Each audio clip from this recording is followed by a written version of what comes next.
are you? Good to see you. How's things? I'm good, you? Very good.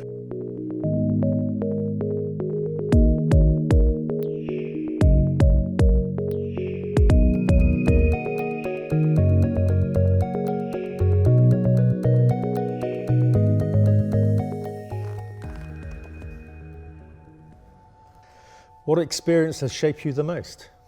When I reenacted the mutiny on the Bounty from 1789, we sailed 4,000 miles from Tonga to Timor in a 23-foot open wooden boat. We stuck exactly to the regime of 350 calories a day, going from island to island. It took us 60 days. I lost 4 stone. And initially when the project came up, I thought to myself, well, listen, how hard can it be? Just give me a boat and some men and I'll get the job done, especially being the captain and sort of treading in Captain's Bligh's shoes. The proudest moment of that was we ran out of water 3 days towards the end. We didn't collect enough water. Some of it got contaminated, so we couldn't drink it. And to the point where people were passing out and fainting, and the whole crew at this stage were like, no, we're 3 days away. We're willing to suffer long-term sort of health issues to get the job done. And the moment they said that, that's when I, as captain, took over. I said, no, enough is enough. I'm not willing to have that on my hands. On that theme, I actually took 3 walking wounded boys. Yeah. Who've been I know the Chancellor well. Yeah. Well, I took them first of all down to the South Pole, and then we took them up to the North Pole. So it was before Harry did it. We were sort of the guinea pigs. So and I was you ran that? Yeah, they weren't novices, but I felt huge pressure. And similar to you when you were the captain, it's if you were one of the 9, it's a different thing to as the captain. So you probably had a lot of sleepless nights because of all that responsibility. And I found the same. Whilst I think I can look after myself in these environments, it's a very different thing when you're looking after someone else and they're out of their comfort zone. And they're struggling with an injury and things like that. Right. Did you have a mentor? Quite a proud person. I like to think that I can do everything by myself. And I've always learnt the hard way. And I don't regret that. That's not always the right thing to do, because sometimes my failures were catastrophic. But I had to pick myself back up from them. And the only person I could blame ultimately was myself. Well, you went into the army very young, 16. Yeah. What about the PTIs and the COs? Were they mentors? I had quite a difficult army career.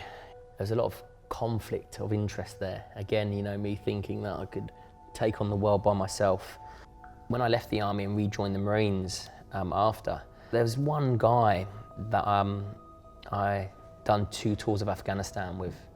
He was an officer, and I always sort of shunned the officers. It was all about the lads, and the officers were a bit of a different breed. But he really sort of brought me out of my shell.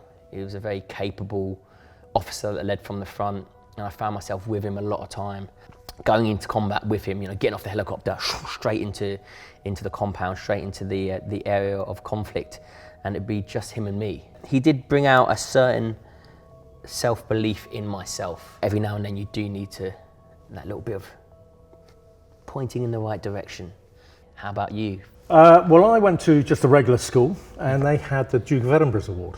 Oh, I love that. And my PE master, he took 40 boys and put us in an army tent. Yeah. No sleeping bags or anything. Old school. We were kicked out onto the Brecon Beacons. So how old were you? 13. Oh, it's a rough place to be at 13. But and it was scary actually, because that's the first time I'd been away from home, first time you share a tent.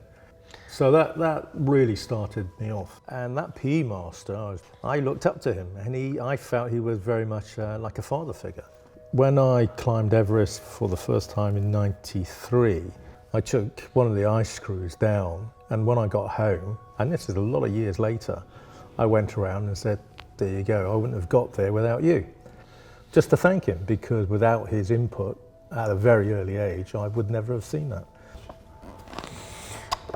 What has been the hardest moment of your life? Certainly going back to one of those big expeditions, it was a solo trip up to the North Pole. There was a storm came in, and I was in this little tent for 7 days. And that was before GPSs. There would be no rescue then at that time of year. And I thought, Christ, I've really messed up here. Thank goodness I've been lucky. And yourself? Hardest moment would be going to prison when I left the military. Mm-hmm. I got into a violent altercation and ended up serving time behind bars.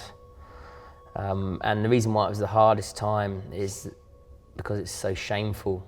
I had a family, I had a wife, I was always used to providing for them. Even when I was away, whether it be on tour of duty or whatever it may be, I was away providing, earning a living, putting food on the table. I went from being the provider to being a burden on my family. I was spending time away, not providing, not being the role model and the man that I should have been.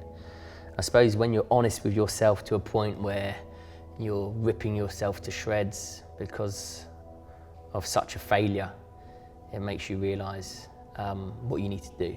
When I look at Everest, when I look at selection, when I look at the mutiny on the Bounty, when I look at all my great achievements, which some people say, oh, I'd be lucky just to have one of those. I'm like, but you don't realise all the failures that I've done to get to those achievements. All the knockback, all the setbacks. I've failed for so much more in life than I have achieved, but all these failures have led up to these big achievements because it's that dogged determination, that sheer will, that passion, that determination, and also just knowing yourself, realising where your capabilities are, where your limitations are, and just pushing them further and further. So I would always say, your great success will come through failure. Have you ever witnessed someone die? Yeah.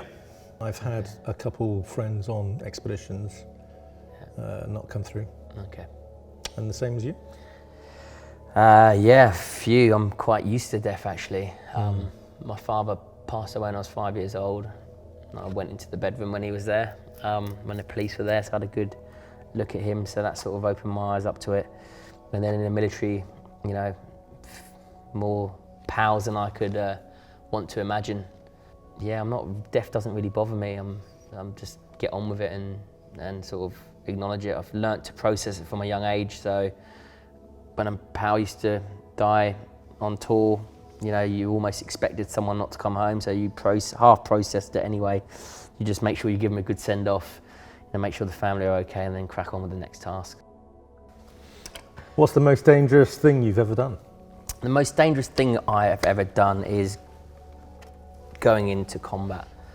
But the most safest thing I've ever done, it's strange because when I done Everest, that's the most dangerous thing I'd done when I got caught on the summit in a storm and I was at the Hillary Step for 5 hours in a whiteout. Being completely out of my control, it was definitely Everest. But when it comes to exposure to danger, it would definitely be my tours of Afghanistan. Kicking doors down when you've got enemy the other side, and but you're in control. You've got your weapon, you've got the boys behind you, you're the aggressor. It's a different type of control. What would you like to achieve in the future? I always have about 10 other things in the pipeline. If you haven't got something to look forward strive for, then you're dead. You're done. Forget it. The old adage, or the old wonderful quote, Browning, a man's reach should be beyond his grasp. So there's a few things in the future I still like to do. I did the Adventurers Grand Slam, which is climbing the highest mountain on each continent, and the north and south geographical magnetic poles. Flown across the Atlantic a couple of times in a balloon, and to the North Pole in a balloon. And what I'm finding now, unfortunately, the mind's willing, the body's slowing down.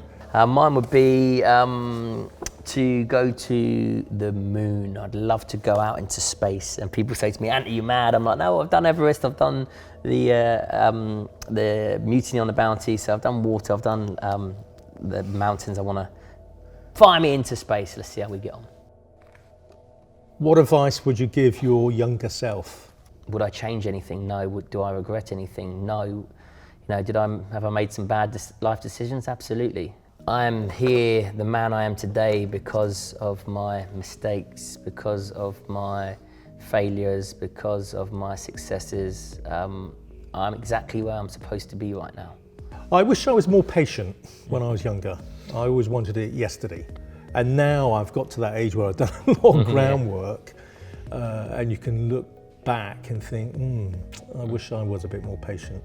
I said to my son the other day, I said, what do you want to do when you grow up? He said, do you want to be an adventurer like Daddy? He's 10 years old. He went, yeah, but I want a real job, Dad. I was like, that you cheeky little git, come here. David, it's been an absolute pleasure. Yeah, absolute pleasure. Thank you, mate. Thank you. Take care. I broke my own hand having to give somebody a crack many years ago. Broke 3 of my knuckles.